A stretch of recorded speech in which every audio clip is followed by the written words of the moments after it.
holding a town hall meeting with young people there. He's speaking about other things, including the strong bond between the United States and Great Britain. Mr. Obama often speaks of the UK being America's closest ally. Let's listen in.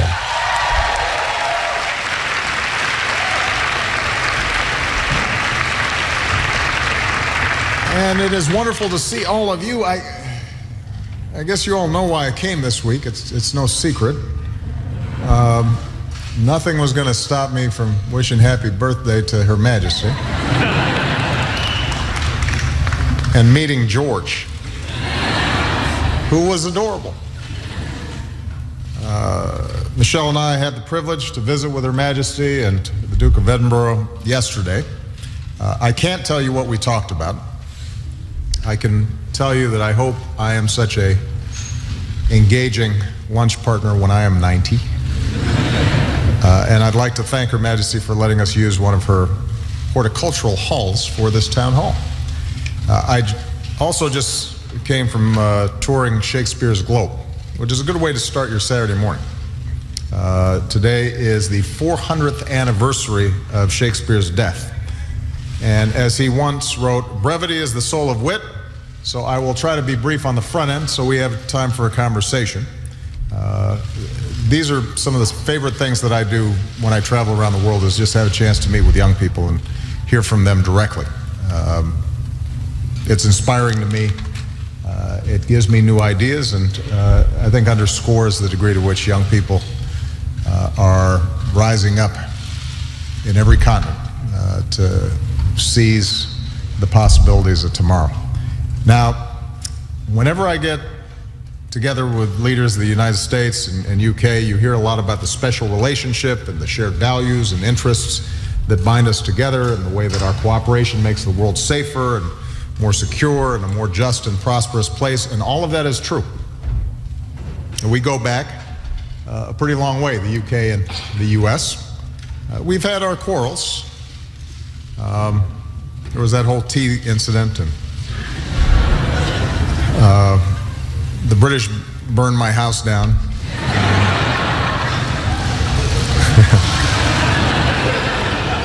But we made up. It was for the tea. Ultimately, we made up and ended up spilling blood on the battlefield together, side by side, against fascism and against tyranny, for freedom and for democracy. And from the ashes of war, we led the charge to create the institutions and initiatives that sustained a prosperous peace.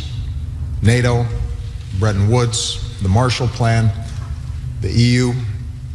The joint efforts and sacrifices of previous generations of Americans and Brits are a big part of why we've known decades of relative peace and prosperity in Europe, and that in turn has helped to spread peace and prosperity around the world. And think about how extraordinary that is. For more than 1,000 years, this continent was darkened by war and violence. It was taken for granted. It was assumed that that was the fate of man. Now, that's not to say that your generation has had it easy. Both here in the United States, your generation's grown up at a time of breathtaking change. You've come of age through 9/11 and 7/7. You've had friends go off to war. You've seen families endure recession. The challenges of our time, economic inequality and climate change, terrorism and migration, all these things are real. And in an age of instant information, where TV and Twitter can feed us a steady stream of bad news, I know that it can sometimes seem like the order that we've created is fragile, maybe even crumbling. Maybe the center cannot hold. And we see new calls for isolationism or xenophobia. We see those who would call for rolling back the rights of people. People hunkering down in their own point of view and unwilling to engage in a democratic debate. And those impulses, I think we can understand. They are reactions to changing times and uncertainty. But when I speak to young people, I implore them and I implore you to reject those calls to pull back. I'm here to ask you to reject the notion that we're gripped by forces that we can't control. And I want you to take a longer and more optimistic view of history and the part that you can play in it. I ask you to embrace the view of one of my predecessors, President John F. Kennedy, who once said, "Our problems are man-made, therefore they can be solved by man, and man can be as big as he wants." That's how since 1950, the global average life expectancy has grown by 25 years. Since 1990, we've cut extreme poverty around the world in half. That's how over the past 100 years, we've come from a world where only a small fraction of women could vote to one where almost every woman can. That's how since just the year 2000, we've come from a world without marriage equality to one where it's a reality in nearly 24 countries, including here and in the United States. Every few months, I speak with a new group of White House interns. They're roughly your age. They come in for 6 months. They are assigned to various aspects of the White House. And I often talk to them about the fact that if you could choose one moment in history in which to be born, and you didn't know ahead of time what you were to be, you didn't know whether you were a man or a woman, what nationality, what ethnicity, what religion, who your parents were, what class status you might have. If you could choose one time in history where the chances that you led a fulfilling life were most promising, you choose right now, this moment. Because the world, for all of its travails, for all of its challenges, has never been healthier, better educated, wealthier,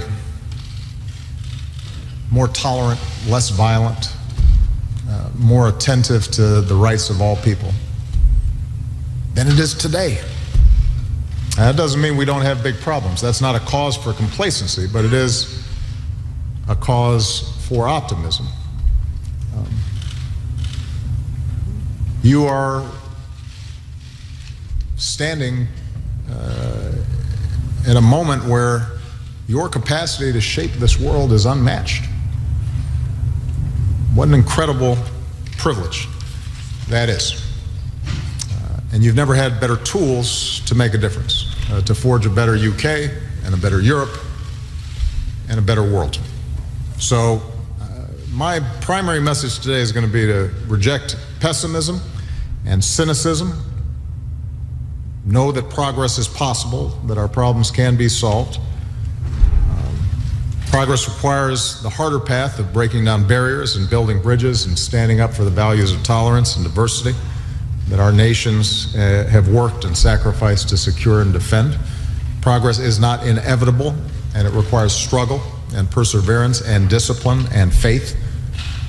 But that's the story of how we won voting rights and women's rights and workers' rights and civil rights and immigration rights and gay rights. Because of those who came before us, often risked their lives to give us the chance to know something better.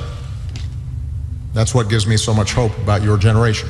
So many of you are driven by that same impulse. You are a generation that has seen integration and globalization not as threats but as opportunities for education and exploration and employment and exchange.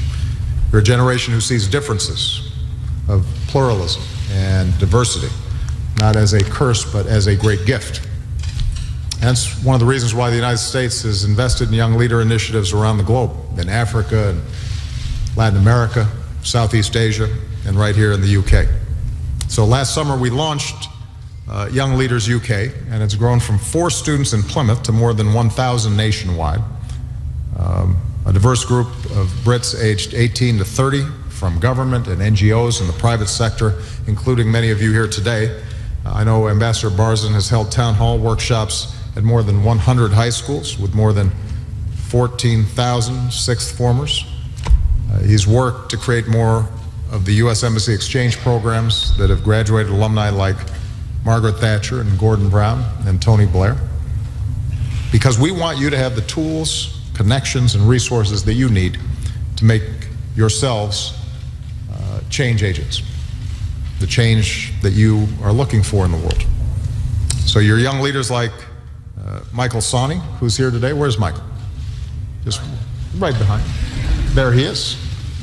Michael was inspired by America's Rock the Vote voter registration initiative, so he started his own Bite the Ballot, excuse me, initiative here in the UK. And he spent time in Greensboro, North Carolina, where he learned about our civil rights movement. And he said, I have a new understanding of the meaning of perseverance, resilience, and delayed gratification. About fighting for change you may not live to see, but your children will live to see. Fighting for change that you may not live to see, but your children will live to see. That's what this is all about. That's what we are all about, whether in the Cold War or World War, movements for economic or social justice, efforts to combat climate change. Our best impulses have always been to leave a better world for the next generation. Mariam Ahmed is here today. Where's Mariam? Where are you? Are you also behind me? There's Mariam up top. It's that impulse that compels a young leader like Mariam to say, I may have grown up one of 8 in a small West London house, but I'm going to use the education I got at Oxford to help any child have the same opportunities that I have. And Ali Hashim is here. Where's Ali? Right there. It's the same impulse that's led Ali to say, I may have fled Syria as a child, but now that I'm in elective office, I'm going to use my power to help other refugees like me. And Becca Bunce is here today. Where's Becca? There's Becca. It's that impulse that compels a young leader like Becca to say that as a woman with a disability, I may have fallen down at times, but people who believed in me picked me up. And I'm going to pay it forward by fighting for people with disabilities and against violence against women, because I believe the world can be a better place. You can't help but be inspired by the stories of young people like these, both in the United States and the United Kingdom. And think of all the good that we can do together. Think of all the good that we have yet to accomplish. There is not a challenge on this planet that our two countries don't take on together. And as long as your generation nurtures that special relationship and learns from one another and stands together, I'm confident the future is brighter than the past and that our best days are still ahead of us. So, with that, let's have a conversation. All right, you guys were ready. Here's what we're going to do. I am going to go boy, girl, to make sure that it's fair. I'll try to get as many questions as I can. Introduce yourself. We have mics right there. And tell me who you are and where you're from. And then try to keep your question or comment relatively brief so I can get as many as possible. All right? And we will start right here. Mr. President, my name is Cleona McCartney from Belfast, Northern Ireland. The special relationship has felt nowhere stronger than in Northern Ireland, where America has played a really important role in our peace process. How will your predecessor and those to come after you help to foster that? Well, Northern Ireland is a story of perseverance, and the fact that your generation, how old are you now? 21. I mean, your experience has been entirely different than your parents. There's still huge problems there. Some of them political, some of them economic, but every year we have, on St. Patrick's Day, folks from Ireland come, and we had both your first Prime Minister and Deputy Prime Minister come, and folks are working these issues through. And what's interesting is the degree to which the example of peacemaking in Northern Ireland is now inspiring others. So in Colombia, Latin America right now, they're trying to undergo a peace process, and they've actually brought people from Northern Ireland to come and describe how do you overcome years of enmity and hatred and intolerance, and try to shape a country that is unified. You know this better than I do, but one of the things that you see in Northern Ireland that's most important is the very simple act of recognizing the humanity of those on the other side of the argument. Having empathy and a sense of connection to people who are not like you. That's taken time, but you're now seeing that, and I think among young people who are interacting more, you're seeing that. It requires also forging a new identity that is about being from Northern Ireland as opposed to being unionist or Sinn Féin, or just deciding the country as a whole is more important than any particular faction or any particular flag. But this is a challenging time to do that, because there's so much uncertainty in the world right now, because things are changing so fast. There's a temptation to forge identities, tribal identities, that give you a sense of certainty, as a buffer against change. And that's something that our young people, we have to fight against. Whether you're talking about Africa or the Middle East or Northern Ireland or Burma, the forces that lead to the most violence and the most injustice typically spring out of people saying, I want to feel important by dividing the world into us and them. And them threatens me, and so I've got to make sure that my tribe strikes out first. And fighting that mentality and that impulse requires us to begin very young with our kids. One of the most encouraging things I've seen in Northern Ireland is children starting to go to school together, right? And having a sense of that we're all in this together, as opposed to it's us against them.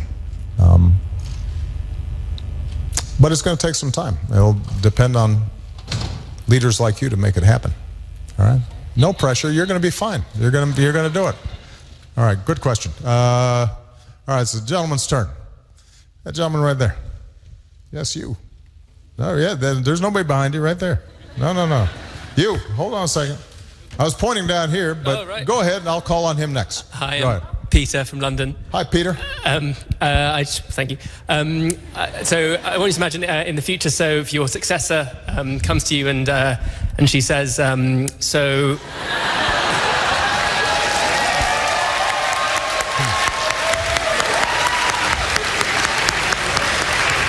I suppose it could be Bernie. And she says, I want you to prioritise education, healthcare, and defence.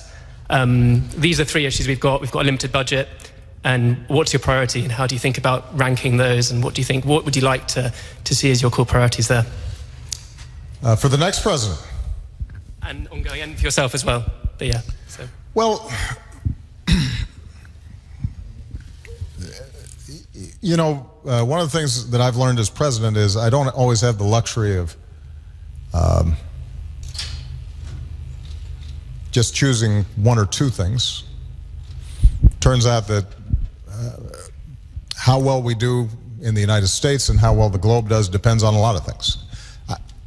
My first priority is keep the American people safe. Just like I'm sure Prime Minister Cameron, if you asked him what is your first priority, it's keeping the United Kingdom safe.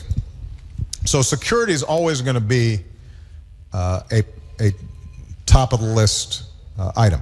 And the threats from ISIL and transnational terrorism are absolutely critical to address. But how we address them is important.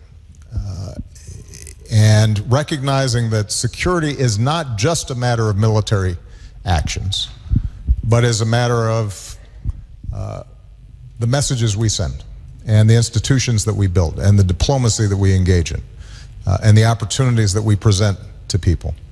That is going to be important for the next president of the United States and any global leader to recognize.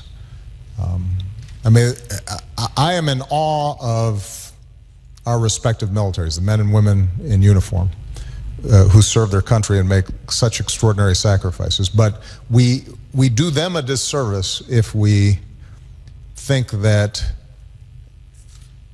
the entire burden of keeping the world safe is just placed on those who are in uniform. That's where diplomacy comes in. You look at something like Iran, where obviously the United States and Iran has had a terrible relationship since 1979. The theocracy there has engaged in all kinds of very dangerous and provocative behaviors, and they were on the path to obtain a nuclear weapon. The hard diplomatic work that we did along with the UK and the EU and members of the Security Council to forge an agreement where they are no longer on the path to get a nuclear weapon. We never engaged in a military strike to do it, but it resulted in a much safer world.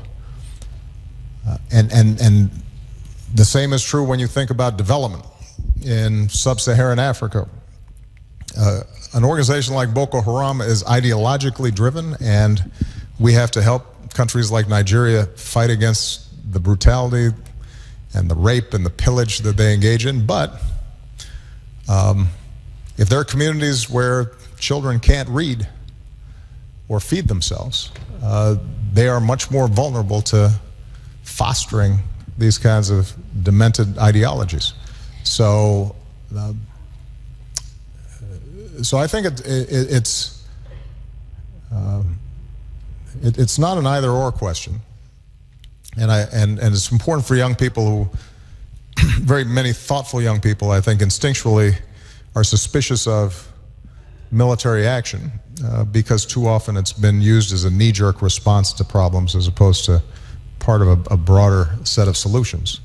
But we have to do both, and we can do both. In terms of the United States right now, I would love to see a focus on early childhood education as the next step in filling out our social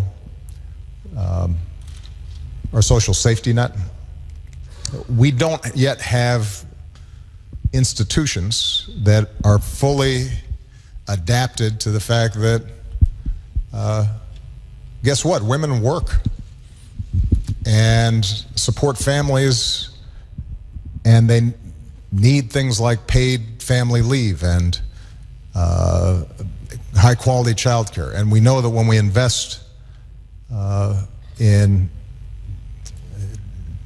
children between the ages of 0 and 3, that the outcomes in terms of them getting effective educations and having thriving lives are enormous. We end up saving huge amounts of money from reduced crime and poverty if we just make that early investment. That's something that some countries do better than others, and we can learn from other countries along those lines.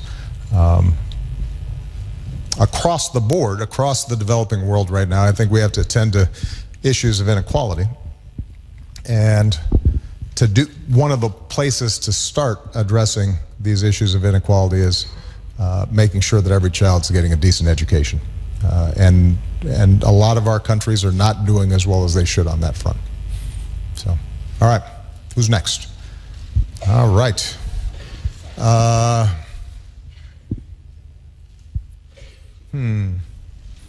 Young lady right there. Right, you. Yes, you. Hi, my name is Fatima, and my question is, do you think signing the TTIP agreement will have a negative impact on the EU due to the standards of regulation enforced? For those of you who are not aware, TTIP, as we call it, is the trade deal that is being negotiated between the United States and the European Union. We haven't gotten it done yet. The truth is that the United States and Europe already have enormous amounts of trade. But there's still barriers that exist that prevent businesses and individuals that are providing services to each other to be able to do so seamlessly. And if we are able to get this deal done, it's estimated that it will create millions of jobs and billions of dollars of benefits on both sides of the Atlantic. But getting trade deals done is tough because each country has its own parochial interests and factions, and in order to get a trade deal done, each country has to give something up. So it's a time-consuming process. And people right now are especially suspicious of trade deals because trade deals feel as if they are accelerating some of these globalizing trends that have weakened labor unions and allow for jobs to be shipped to low-wage countries. And some of the criticism in the past of trade deals are legitimate. Sometimes they have served the interests of large corporations and not necessarily of workers in the countries that participate in them. But we've just gone through this exercise between the United States and Asia, where we organized a large regional trade deal with 11 countries. And part of the argument that I'm making in the United States is that the answer to globalization and income inequality and lack of wage growth is not to try to pull up the drawbridge and shut off trade. The idea is to make sure that in these trade deals we are embedding standards and values that help lift workers' rights and help lift environmental standards and help fight against things like human trafficking and child labor. And our values should be embedded in how countries trade with each other. So, for example, Vietnam was one of the countries that is part of this Trans-Pacific Partnership. And we said to Vietnam, if you want access to our markets, we understand you have a different political system than us, but if workers have no rights and there's no possibility of organizing labor unions, we're not going to let you sell a bunch of sneakers and T-shirts into our country because by definition you're going to be undercutting the standards of living of folks in our country. And so for the first time, the government of Vietnam has started to change its laws to recognize labor unions. Now, they're still suppressed. Those standards are not where they are in the United States or the UK, but it gives us a lever by which to begin to raise standards all around the world. Now, that's less of an issue between the United States and Europe. Main thing between the United States and Europe is trying to just break down some of the regulatory differences that make it difficult to do business back and forth. Plus making sure those light sockets are all matched up. I mean, those light sockets are really irritating. Let's see. I promised I was going to call on this gentleman back here. Yes, sir. No, right here, right here. You keep passing by this poor guy. My name's Elijah Abel Bell, and I'm from London. After 8 years, what would you say you want your legacy to be? Well, I mean, I still have a few more months, so no, that's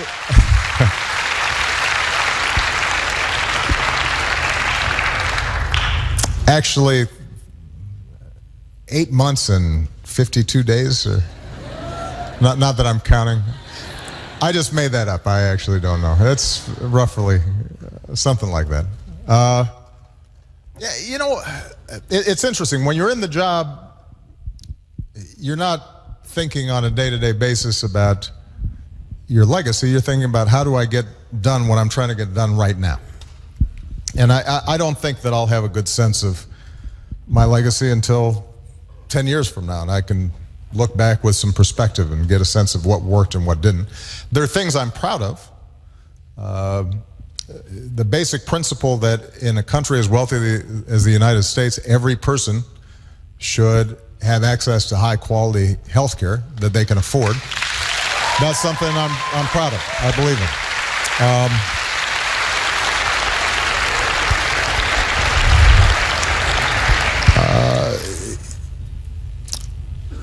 Saving the world economy from a Great Depression, that was pretty good. The first time I came to London, was April of 2009, and the world economy was in a free fall. In part because of the reckless behavior of folks on Wall Street, but in part because of reckless behavior of a lot of financial institutions around the globe. For us to be able to mobilize the world community to take rapid action, to stabilize the financial markets, and then in the United States to pass Wall Street reforms that make it much less likely that a crisis like that can happen again. I'm proud of that. I think on the international stage, the work that we did to get the possible nuclear weapons that Iran was developing out of Iran, and doing so without going to war, is something I'm very proud of. There are things that people don't pay a lot of attention to now, but the response to the Ebola crisis, for about 3 weeks, everybody was sure that everybody was going to die. We're all going to get Ebola. We're all going to die. And there was sort of hysteria about it. And then everybody forgot about it. And the reason everybody forgot about it was because we mounted what was probably one of the most effective, if not the most effective, international public health responses in the history of the world, and saved hundreds of thousands of lives. So, I don't know. I'll look at a scorecard at the end. And I'm proud about the fact that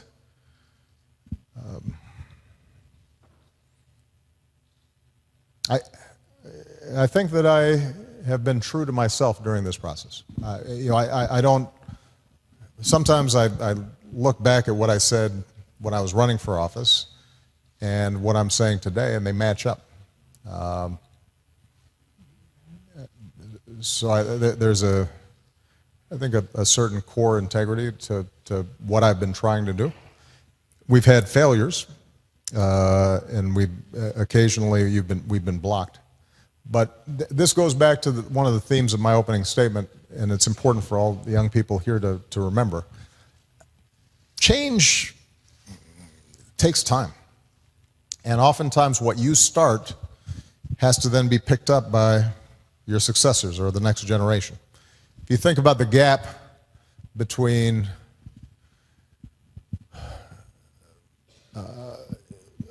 something I'm most familiar with, the American Civil Rights Movement. You had abolitionists in the 1700s. Well,